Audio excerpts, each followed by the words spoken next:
ভাৰতীয় গৌৰৱ সন্মান মই পোৱাৰ কাৰণে মই নিজে অনুপ্ৰাণিত হৈছোঁ কিয়নো মোৰ কিতাপ এখন নহয় দুখন নহয় কেইবাখনো কিতাপ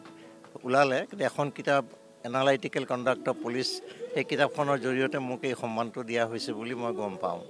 আৰু মই যিখিনি মোৰ লিমিটেড জ্ঞান আছিলে জ্ঞান সেইখিনি মাজে মাজে লিখি থাকোঁ সেই লিখাৰ জৰিয়তে এই কিতাপখন উলিয়াইছিলে আৰু ইয়াৰ বাবে মই মোৰ প্ৰয়াত DGP নিশিনাথ চাংকাকতিদেৱৰ ওচৰত মই চিৰকৃতজ্ঞ তেখেতে মোক খুব বাৰুকৈয়ে কৈছিলে যে কিতাপ এখন হ'লেহে মানুহে গম পাব সেইকাৰণে কিতাপখন লিখাৰ পিছত মই যিখিনি